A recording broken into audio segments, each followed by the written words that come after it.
Howdy y'all! Today we're going to take a look at the progress we've made on rewiring the 1968 Barracuda. She's not done yet, but the American Autowire Classic Update Series harness has been pretty good to work with, and it's very well labeled. So we'll take a look around, show you where we're at.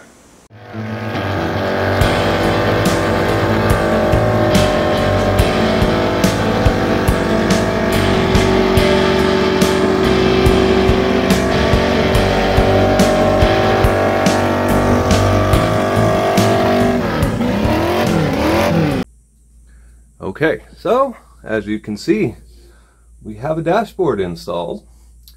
However, no steering column. We're missing some pieces there. Talk about that in a little bit.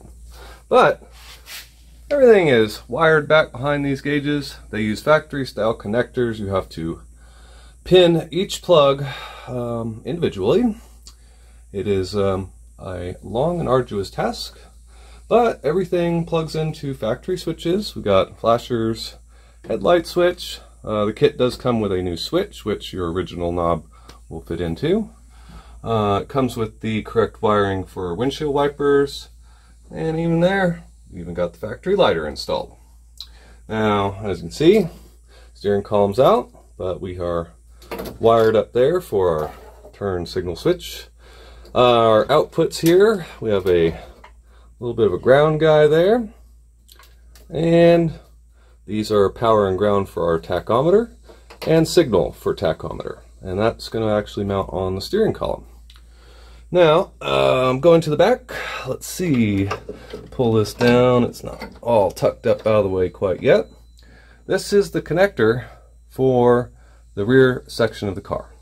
Now I actually had one of these fancy I guess restoration style harnesses to go to the back of this car, and what I did, just pinned it all out and hooked it all up to the fancy connector that comes with the American Autowire harness. So that worked out well, saves a lot of time, because in the back of the car you do have to pin out every single light bulb, and yeah, I didn't want to do that because, well, we have a nice restoration style harness here. But inside the car, looking pretty good.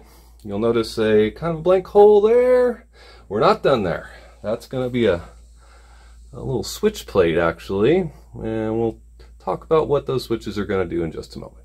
Alright guys, wiring in the back of the car. Fuel sending unit wire running over there. Got our tail lights wired up. Side marker light wired. Coming around. Missing a side marker light because one of them is broken. Got all that wired up. And right over here, there you go. Output for license plate light. We still have some spaghetti monster stuff for engine stuff. We got ignition and electric choke and temperature and oil pressure senders. Over here we've got power into the car. We've got neutral safety switch and backup light switch stuff. This kit does require you to reuse the original plug and pigtail for your windshield wiper motor, which will be connected into the supplied new harness on the bulkhead connector. Coming up to the front, as you can see, fairly well routed so far. Still needs looming, but headlights and turn signal stuff, all good to go. They do supply lots of grounds. Haven't gotten that far yet, but we needed to get this wired so that we could get headlights in it, so that we can adjust the headlights, so that we can install the grills. And yes, it is a step-by-step process. You can't put the grills in until they're adjusted, because you can't get to the adjuster screws. It's just lovely. Very good design, Plymouth. But anyway guys, as you can see, we're coming along over here. This is where the switch panel is going to come in. We are going to be mounting about 3 relays so far, I believe. We've got our voltage regulator and a small fuse panel here.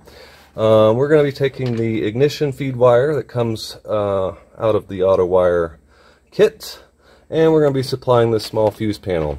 This small fuse panel is going to be switching on our relays. and kind of separates it all out without having to tie 3 or 4 wires together.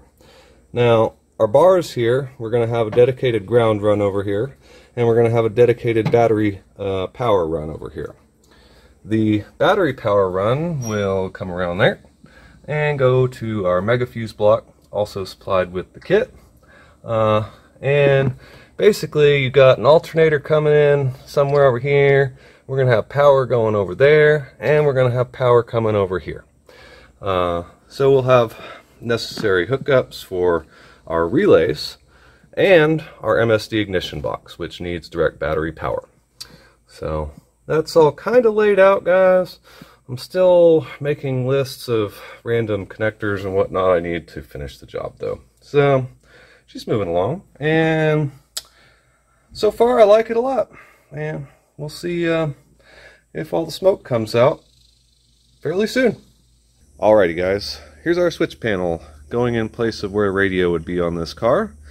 We've got 5 spots there for switches. We are going to be using 4 of them.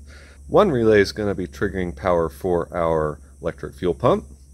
One is going to be for our electric fan controller. One is going to be turning on MSD ignition.